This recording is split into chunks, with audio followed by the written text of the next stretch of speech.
Cleopatra, the Queen of the Nile. Her name alone conjures images of Egyptian pyramids, golden headdresses, and one of history's most iconic rulers. But what if I told you that Cleopatra, yes, that Cleopatra, wasn't Egyptian at all? Surprised? Well, buckle up, because this story is about to challenge everything you thought you knew. Let's dive in. Cleopatra VII, the last active ruler of the Ptolemaic Kingdom of Egypt, belonged to a dynasty with roots far from the banks of the Nile.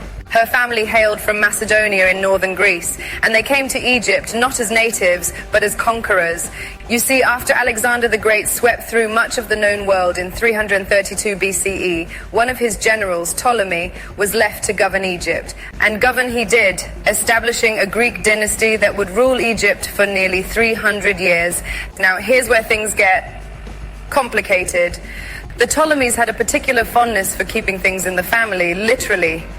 Marriages between siblings were the norm, a tradition they adopted to keep power tightly controlled. Picture family reunions where the guest list doubled as the wedding registry. Awkward, right? But Cleopatra was no ordinary Ptolemy. She broke the mold in ways that shocked her contemporaries and endeared her to the Egyptian people. Unlike her predecessors, Cleopatra learned the Egyptian language, a first for a Ptolemaic ruler. She also embraced their gods, their customs, and their culture, presenting herself as the reincarnation of the goddess Isis. By doing so, Cleopatra became more than a ruler. She became a symbol of unity between Greek and Egyptian traditions. Of course, Cleopatra's legacy isn't just tied to her political savvy or cultural diplomacy. Her personal life has been the subject of fascination for centuries, and for good reason. Her relationships with two of Rome's most powerful men, Julius Caesar and Mark Antony, were both legendary and strategic. When Cleopatra aligned with Caesar, it wasn't just for romance, it was a calculated move to solidify her hold on the throne amidst political chaos. After Caesar's assassination, she partnered with Mark Antony, and together they formed one of history's most dramatic power couples. Their alliance was a bold attempt to preserve Egypt's independence against the growing dominance of Rome, and for a while, it worked. But as you probably know, their story didn't end happily ever after. The defeat at the Battle of Actium in 31 BCE marked the end of their ambitions, and ultimately, Cleopatra's reign.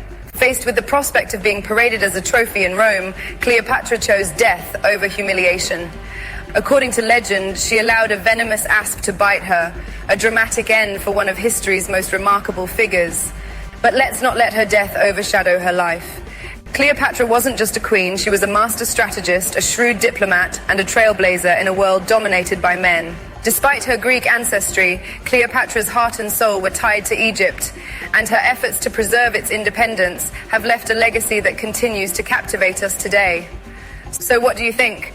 Does Cleopatra's story surprise you as much as it did her contemporaries? History is full of twists like this one, where legends aren't quite what they seem. If you enjoyed unraveling this tale, don't forget to like this video, subscribe to our channel, and share your thoughts in the comments below. And hey, what other myths about history do you think need a closer look? Let us know.